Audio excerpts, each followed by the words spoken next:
la religión hablada y la religión escuchada. Después de haber visto religión legible, religión audible, religión visible, vamos a trabajar con otros lenguajes de la religión, otras de las fuentes de información que solemos poder utilizar a lo largo de nuestros trabajos. Dense cuenta que esta es la perspectiva que estamos teniendo es una perspectiva de metodología en general y estamos, en cierto modo, revisando múltiples opciones. Algunos de ustedes en la vida van a trabajar con este asunto de la oralidad. En cambio, quienes trabajen sobre religiones contemporáneas o quienes trabajen desde una óptica etnográfica, sí que la oralidad para ellos es un elemento fundamental. Por tanto, si trabajan en un pasado muy, muy remoto o en un pasado menos remoto, pero como podría ser el mundo antiguo, este asunto de la oralidad quizá les vaya un poco lejos. Pero metodológicamente a lo mejor sí que les sirve, porque el mismo procedimiento de trabajo que vamos a tener en cuenta a la hora de enfrentarnos a este mundo oral, el mismo procedimiento de trabajo es el que sería susceptible de utilizarse si pudiéramos hablar con gente ya que murió.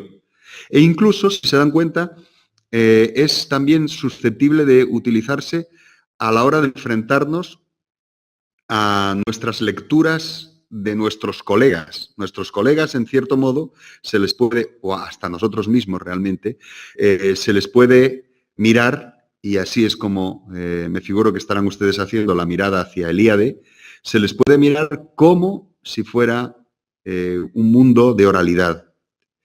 Por tanto, aunque les quede lejos para la temática que vayan ustedes a trabajar, aunque les quede lejos, es una fuente importante y metodológicamente puede ser una manera útil de enfrentar la documentación.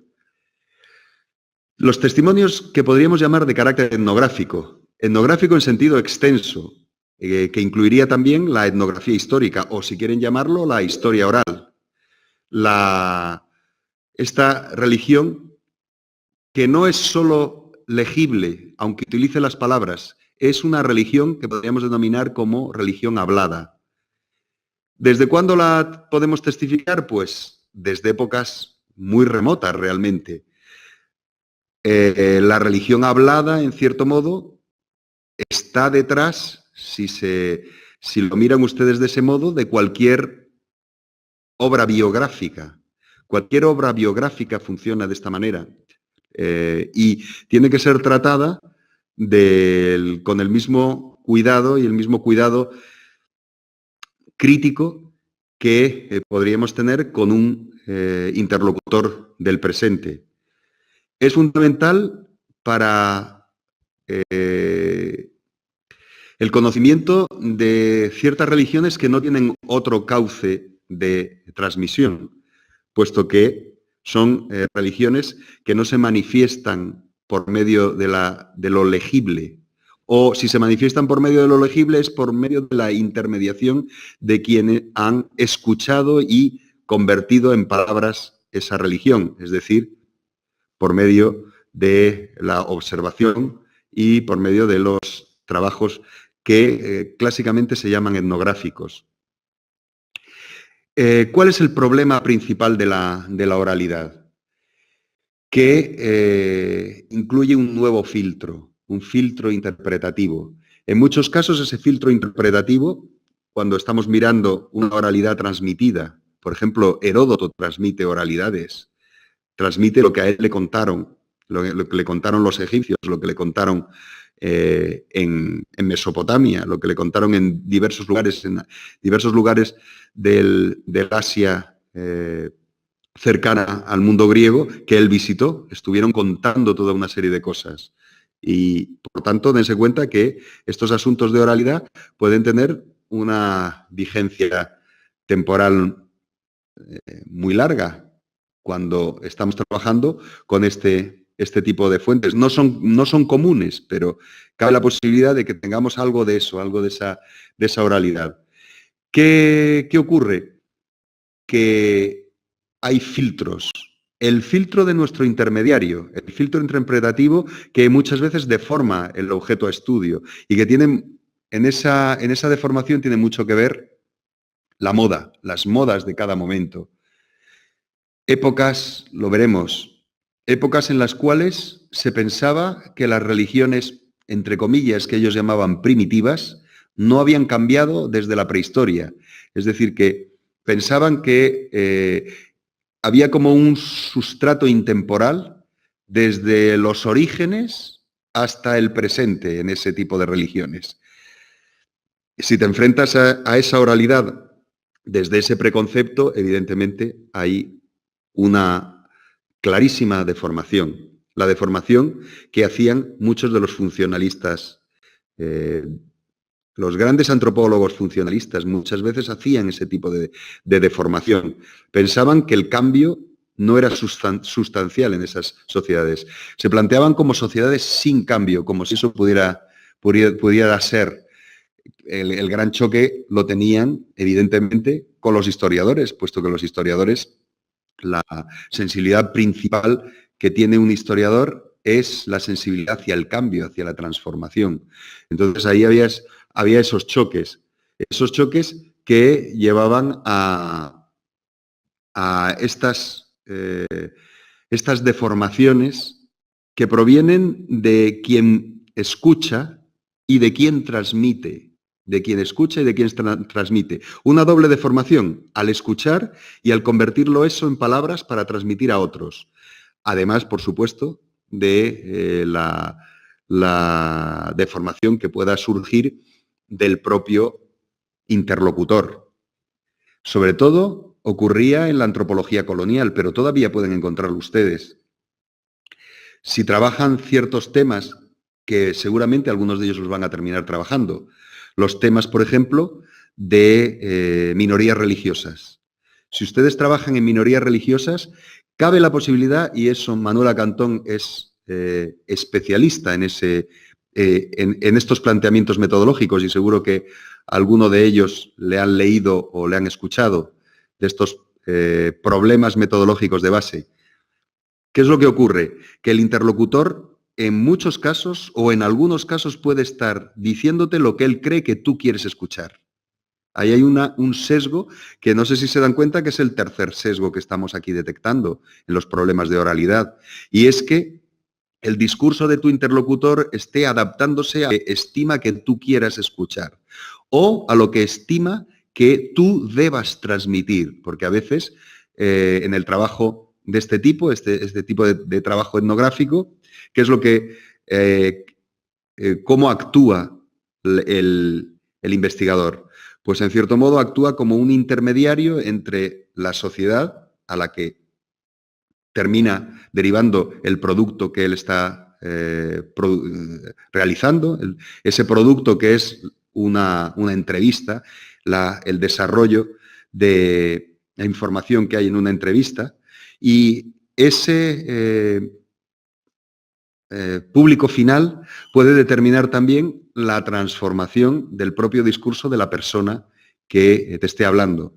A veces puede ser muchísimo más interesante una entrevista a un miembro sin más, es decir, sin el menor rango de un grupo religioso, que a lo mejor a un personaje de ese grupo religioso que tenga una posición de liderazgo. Porque la posición de liderazgo a veces le lleva a plantear un discurso lo más oficial posible. Ocurre también que son otro de los informantes geniales desde mi punto de vista, los informantes que han sido líderes y ya no lo son. Y por tanto tienen la perspectiva desde arriba y luego la perspectiva desde abajo. Y a veces son extremadamente locuaces. A veces te cuentan cosas que otros nunca te lo van a contar. El líder en activo nunca te lo va a contar. El cuadro en activo de ese grupo religioso nunca te va a contar algo que a lo mejor el que ya no está en ese puesto sí que lo hace. No sé si se dan cuenta la de sesgos que estamos aquí detectando y la de problemas a los que nos enfrentamos metodológicamente a la hora de extraer una información adecuada. Les doy un ejemplo que lo van a ver clarísimo. El número de seguidores de un grupo religioso. Cuando tú le preguntas a un líder cuántos son, muchas veces te dará un número que sea el número que más fácilmente tú vas a ser capaz de digerir y transformar en una información que la sociedad sea capaz de digerir. Eso ocurre muchas veces, salvo que lleven unos estrictísimos controles. Pero si no, pues empiezan a jugar con estrategias de unos y de otros en relación con cuánto sería lo que deberíamos de ser, cuánto sería lo que socialmente nos posicionaría adecuadamente y ofrecen unos números que a veces pues, pueden resultar absolutamente imaginarios. Ese tipo de información es la que tenemos que tener un extremado cuidado. La oralidad tiene ese problema, pero desde el punto de vista metodológico existe toda una serie de instrumentos a la hora de conseguir ese sesgo, intentar recortarlo, por lo menos el sesgo que tiene que ver con el emisor de la información y con el receptor de la información. ¿Eso cómo se hace? Por medio de la técnica clásica, que es la técnica de la triangulación de la información. La triangulación de la información consiste en que lo mismo que se hacía en topografía para ubicar adecuadamente un punto, triangularlo en otros 3 alrededor que permiten perfectamente situarlo, pues es el mismo procedimiento. ¿Cómo se triangula? Pues se triangula por medio, triangulando los interlocutores, es decir, no haciendo las entrevistas al mismo siempre, a los mismos siempre, sino abriendo lo que les decía antes, escuchando a varios. Esa es una forma clave de triangulación, escuchar a varios dentro de un mismo grupo, para ver si los discursos son diferentes, si las narraciones orales son diferentes.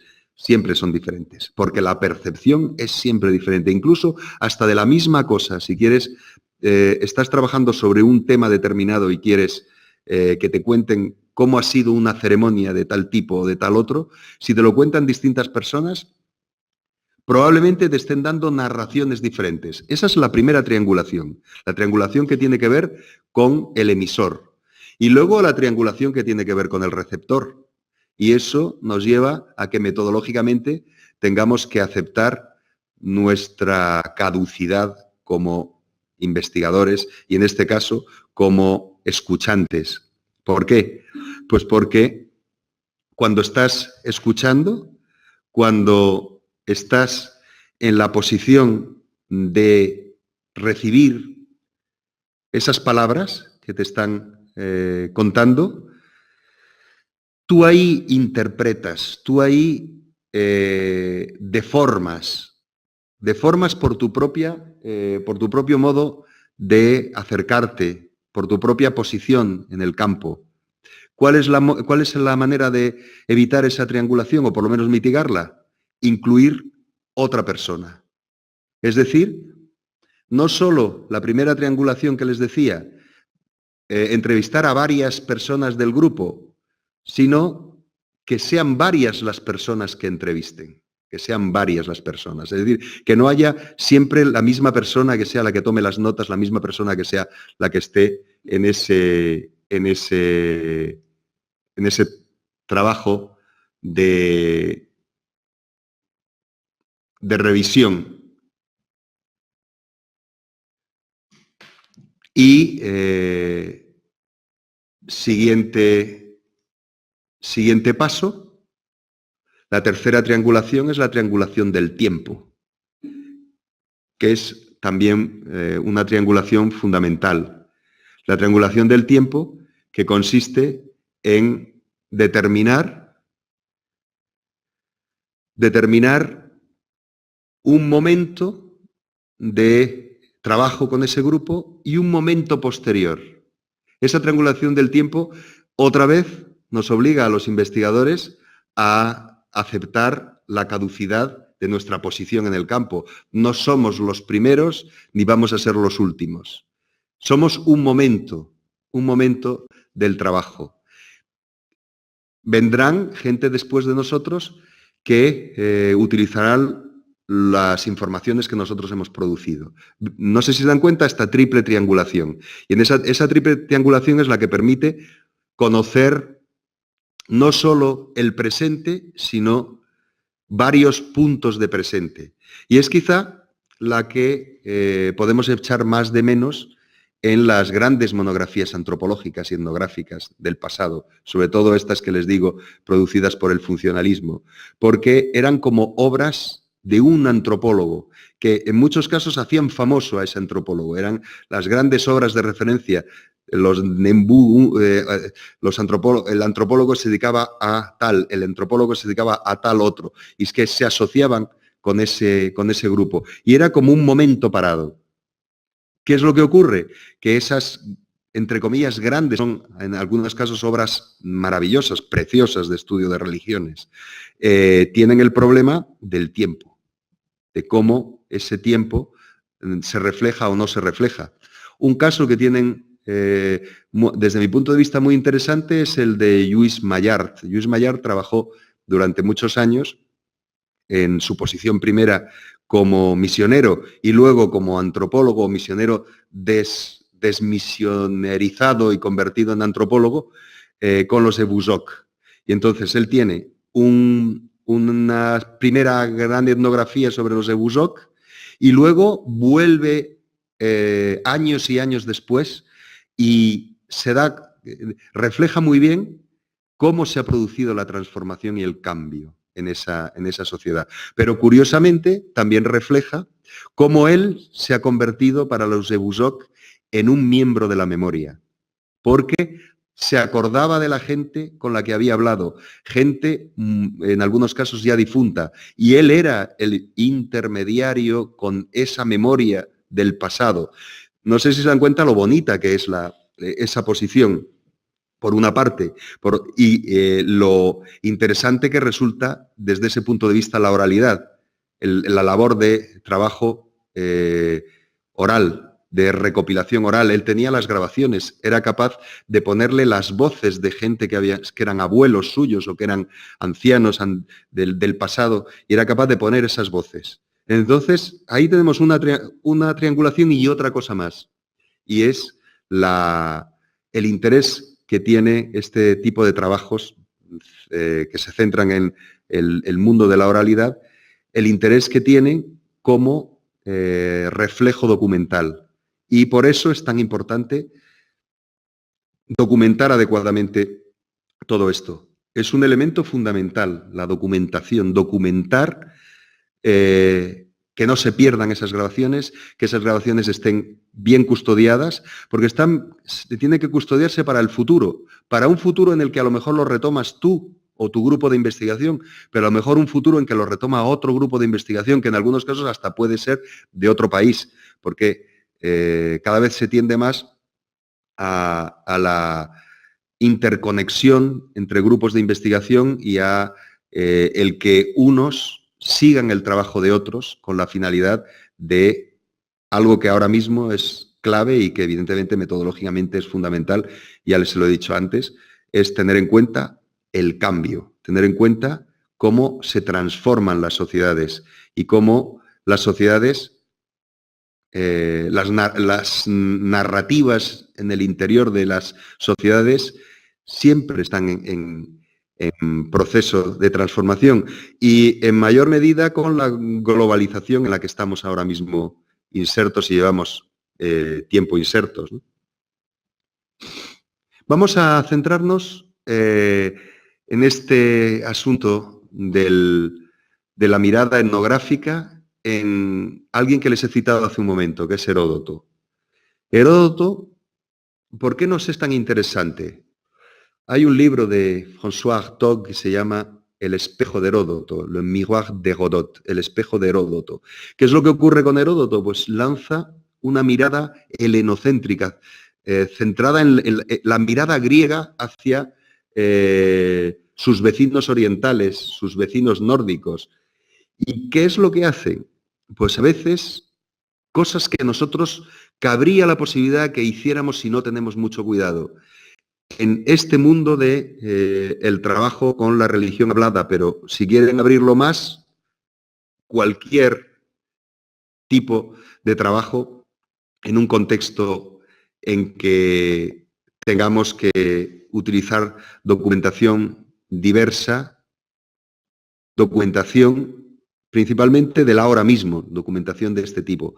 ¿Por qué? Pues porque podemos estar haciendo algo así como lo que hizo Heródoto, que a veces sus descripciones de los otros son como una especie de mundo al revés, como los griegos al revés, o está buscando en el otro justamente lo paradójico, lo diferencial, lo extraño, y entonces lo que hace es ahondar en las diferencias, ahondar principalmente en eso. Y a nosotros nos puede ocurrir que estemos trabajando sobre grupos religiosos y ahondemos en las diferencias. Tendamos a construir una especie de museo de los horrores, de museo de las maneras extrañas de entender las cosas. Y eso nos puede ocurrir y ocurría muchísimo en el pasado, cuando se estaba trabajando, cuando en los 70 y 80... Bueno, en realidad hasta el 11S, en que cambió completamente la perspectiva del estigma en relación con los diferentes, ¿no? Y se pasó el estigma al musulmán cuando antes se pensaba en el peligro de las sectas. Pues cuando se trabajaba con estos grupos se tendía a evidenciar lo más extraño. Y ahí tienen, desde mi punto de vista, la posición metodológica tan impecable que desarrolló en su momento en todos estos trabajos que se basaban en una etnografía, se basaban en la documentación oral, en la oralidad. Joan Prat, en su libro El estigma del extraño, que les aconsejo que le echen un vistazo porque es uno de los primeros grandes trabajos de antropología de la religión en España que se planteó de un modo sistemático este problema de ¿por qué lo que nos parece extraño en unos no nos parece extraño en otros? ¿Por qué lo que para los Hare Krishna nos parece inaceptable, que se levanten pronto, que trabajen día tras día exhaustos en el trabajo, etcétera? O sea, lo que vemos como una explotación laboral, lo que vemos como un lavado de cerebro, eso mismo lo hacen monjes benedictinos y parece absolutamente maravilloso y perfecto. No sé si se dan cuenta esta tendencia a ver el mundo al revés en el otro y el mundo correcto en nuestro entorno. Eso es lo que Heródoto, la lección que podemos sacar de Heródoto, ese espejo que les digo de Heródoto, el espejo en el que ve las cosas a veces como si fuera un reflejo al revés.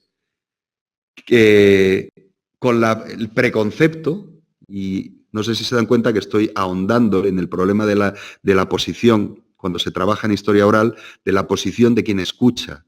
Heródoto escuchaba, pero escuchaba entendiendo que quien tenía delante era ese bárbaro que tiene costumbres que casi por definición tienen que ser antitéticas a las propias. Y la interpretación suya muchas veces tiene una clave que es la de la distorsión.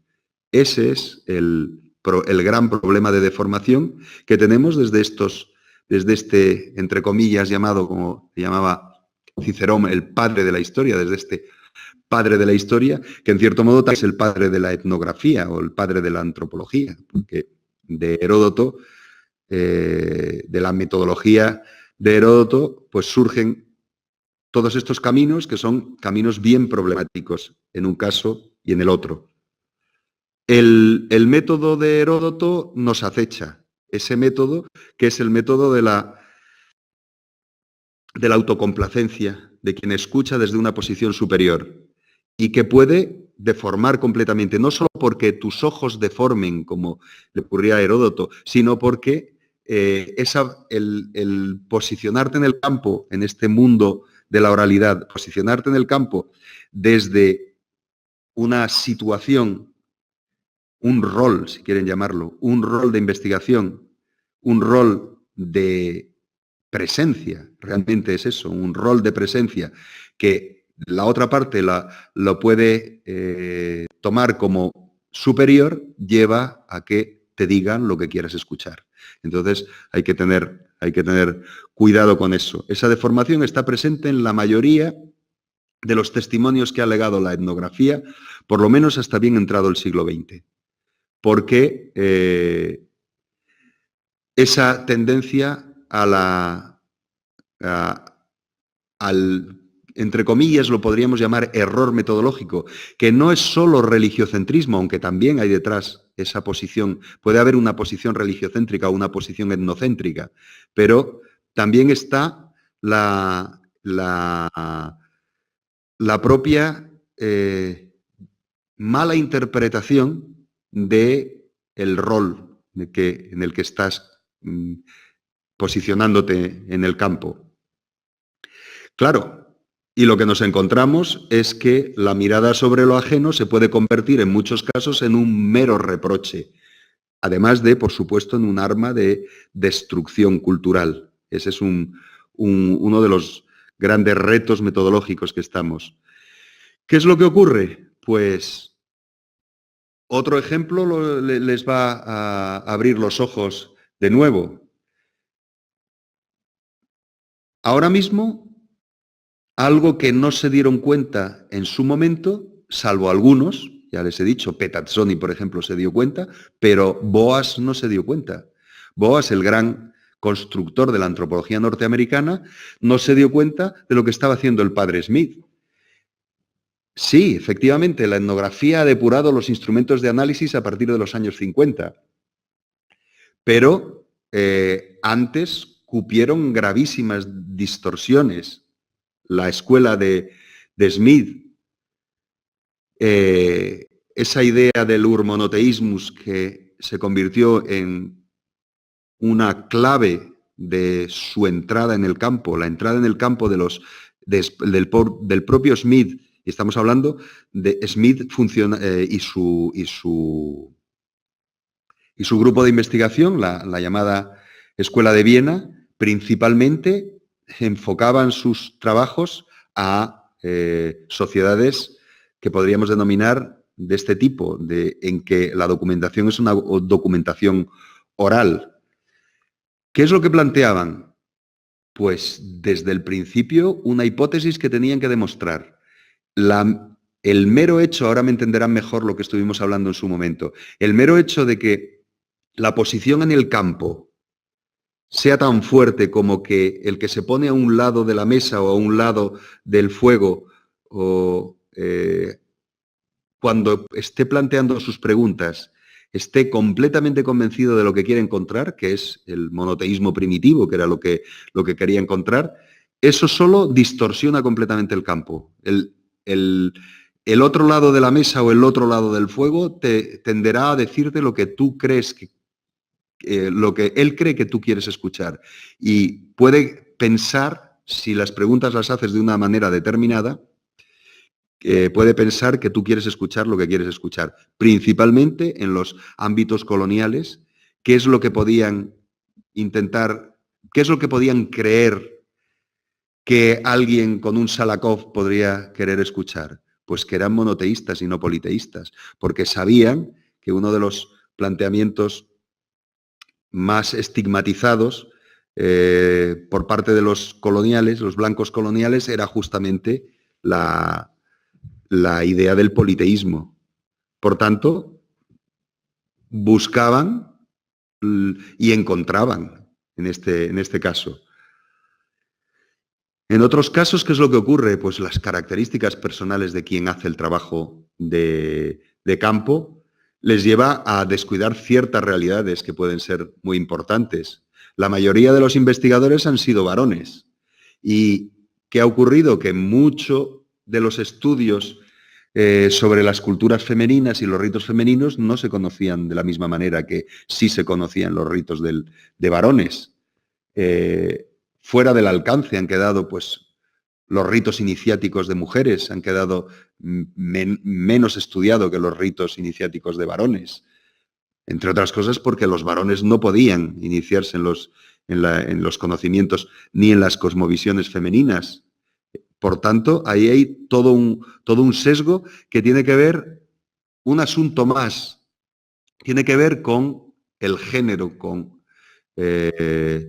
los problemas de distorsión de género que también ocurren, que no solo es la distorsión de la cultura, entre comillas, superior, entre comillas, respecto de las culturas, entre comillas, todo entre comillas, inferiores, las culturas escritas frente a las culturas orales, sino también lo femenino respecto de lo masculino en muchos de lo que conocemos por la transmisión etnográfica, de mucho de lo que hay. La etnografía, de todos modos, es un camino que puede resultar extraordinario, la etnografía o historia oral, extraordinario tanto para esto que estamos, en cierto modo, centrándonos en mayor medida, que son las sociedades que podríamos denominar no literarias o poco literarias, pero ahora mismo es fundamental también para lo que nosotros estamos haciendo. Es un modelo de escucha que resulta fundamental también para encarar las religiones cambiantes del presente en su vivencia individual. Para conocer la religión individual es fundamental las técnicas de etnografía, porque no es lo mismo el conocimiento estándar que puede tener un miembro de un grupo religioso que la vivencia individual que puede tener. Y para la vivencia individual, así como para el conocimiento estándar, los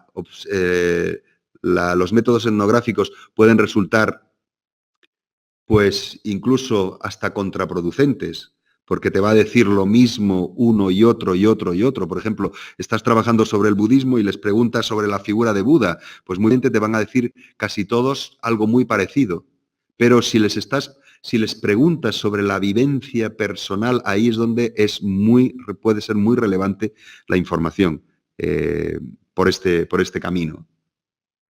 Por tanto, hay que tenerlo en cuenta. Y luego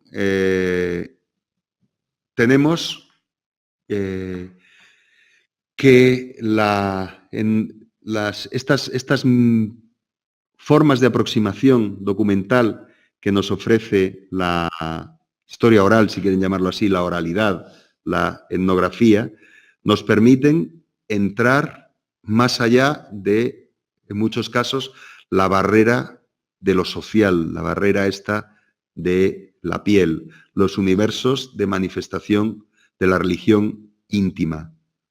Ahí es donde también podemos encontrar un filón de información.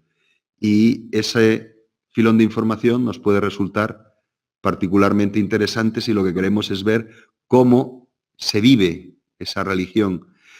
Por ejemplo, para antropología de los sentidos, es fundamental este tipo de planteamientos. Si tú lo que buscas es conocer el camino de los sentidos, que dense cuenta que en cierto modo es el que estamos nosotros entrando en él. Al hacer este planteamiento de los lenguajes de la religión, estamos penetrando por ese camino, el camino de los sentidos. El camino de los sentidos se reconoce mucho mejor, la religión sentida se conoce mucho mejor gracias a la oralidad que a cualquier otra fuente documental, porque es muy difícil encontrar lo que nosotros buscamos en las fuentes, la religión legible estándar. Es difícil en la religión visible extraerla, esa información, puesto que no es fácilmente evidenciable, pero de una persona sí que podemos extraerla. Y por tanto, pues ahí tenemos otro elemento. Y en el mundo en el que estamos insertos, cada vez más globalizado, cada vez más multirreligioso, cada vez más multicultural, pues este tipo de aproximaciones que se realizan desde estas técnicas de trabajo sobre la oralidad son claves. Por ejemplo, en el estudio de las minorías religiosas es fundamental. Dan una perspectiva en relación con la materialización de la pluralidad religiosa en las sociedades actuales que realmente no hay otro medio que este, no hay otro medio que la entrevista y que las técnicas de análisis de oralidad para este asunto. Es la religión hablada.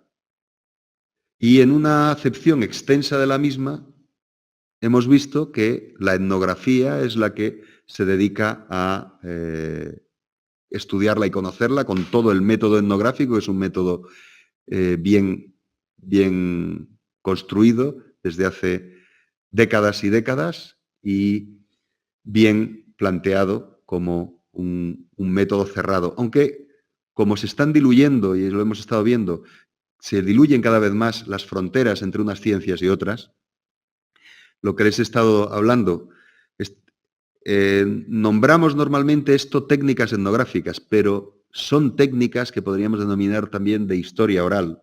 Técnicas cualitativas para diferenciarlas de las cuantitativas que se encargan de convertir generalmente en números la información. En cambio, aquí lo que nos interesa no son los números, lo que nos interesa son los discursos, las narraciones. Este es el camino de estas técnicas que se caracterizan por el cuerpo a cuerpo y todos los problemas del cuerpo a cuerpo que antes hemos estado hablando, todos los problemas de distorsión, pero también los problemas de la dificultad del cuerpo a cuerpo. El cuerpo a cuerpo a veces puede llevar a malentendidos y a que se cierre el campo, cosa que ha ocurrido. Y esto ya es metodología en acción. Tengan ustedes cuidado, si van a trabajar un tema determinado, no caer en malentendidos con sus informantes, sobre todo si sus informantes están en la posición de lo que podríamos denominar un portero, es decir, la persona que te da acceso al campo o te cierra el campo. Hay que tener un sexto sentido, en cierto modo, en este asunto del cuerpo a cuerpo. A veces no todo el mundo está preparado para este asunto del cuerpo a cuerpo, es decir, no todo el mundo está preparado para ser capaz de trabajar en este mundo de las técnicas de oralidad y la documentación, el trabajo etnográfico.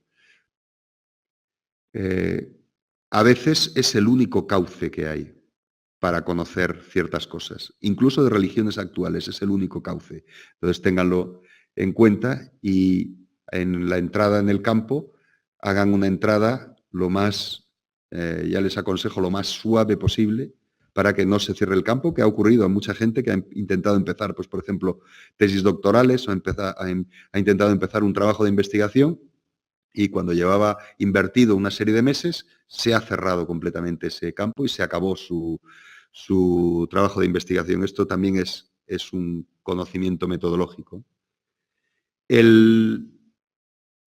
Resumiendo y sistematizando, el problema principal que plantea la oralidad radica en que la escucha suele intermediarse por medio de visiones extrañas a la cultura que narra y por tanto construyen un filtro interpretativo que en muchos casos deforma más o menos severamente el objeto de estudio.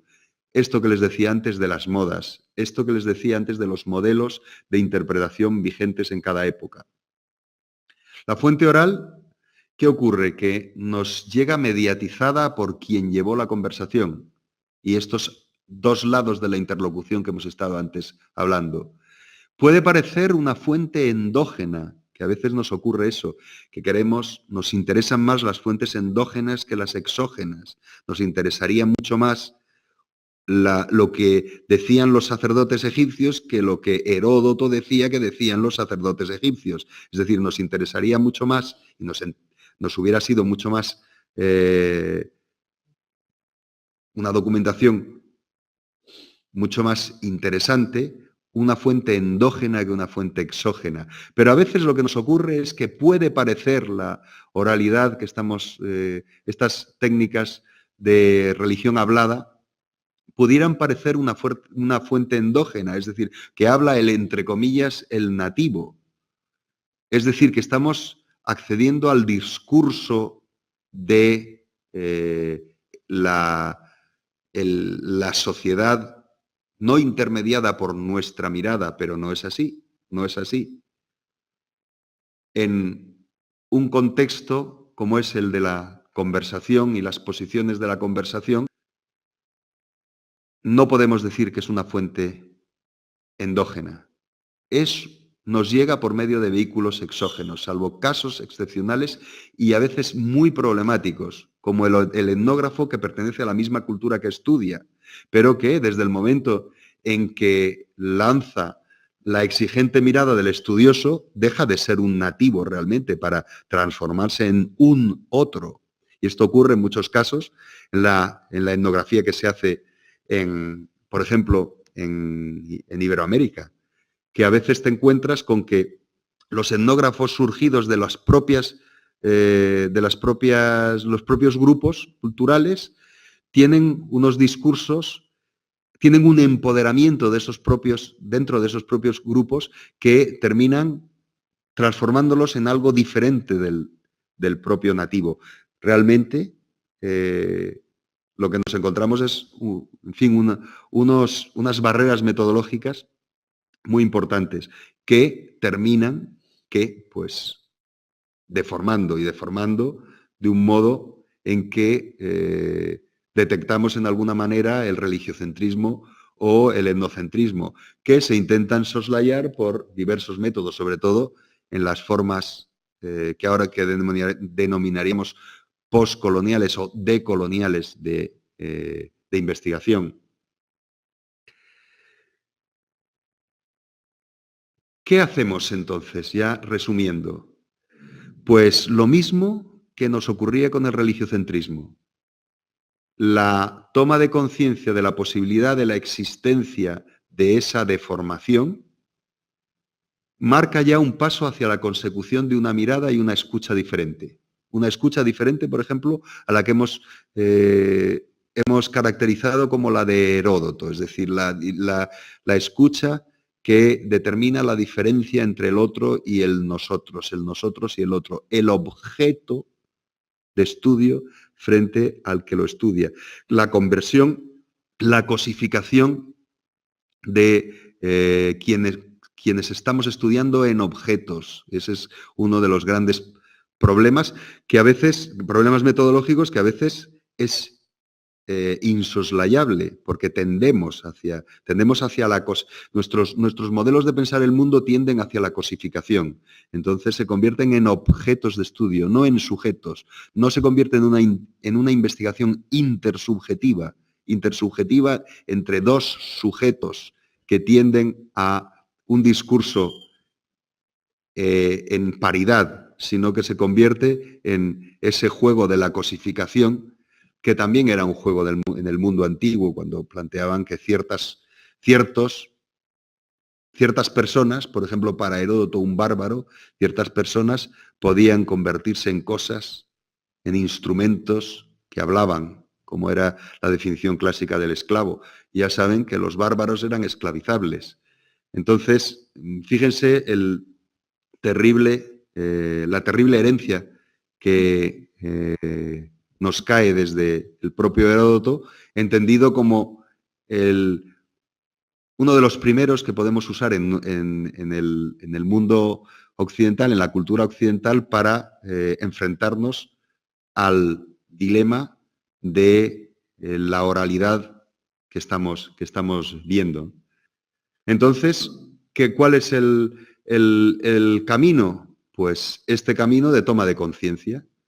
Después de estos rápidos planteamientos, muy probablemente si tienen que hacer un trabajo de campo y se tienen que sentar en una mesa y enfrente tener a su interlocutor o interlocutora, pues tendrán una posición de reflexividad respecto de cuál es su rol en el campo, cuál es su rol. ¿Qué ocurre? Pues que es un rol, uno de los roles que van ustedes a tener que utilizar a lo largo de su carrera de investigadores y de investigadoras. Por tanto, no cabe, a lo mejor, soslayarla, pero sí cabe, como en todos los casos, hacerse una pregunta. Y aquí les dejo esta pregunta, que tiene que ver con asuntos que ya hemos planteado en algún momento, pero que aquí los sistematizamos. La pregunta es, si la distinción emic-etic, que hemos estado detrás de ella, que generó Kenneth Pike en su momento, si la distinción emic-etic puede servir para pensar algunos de los límites de la religión hablada y escuchada. Ese juego del emic-etic, ese juego de la diferencia entre los contextos de valores de quien escucha y los contextos de valores de quien emite la narración. ¿Y cuál es la posición del analista? Si tiene que tener una posición emic, es decir, la asunción de los valores de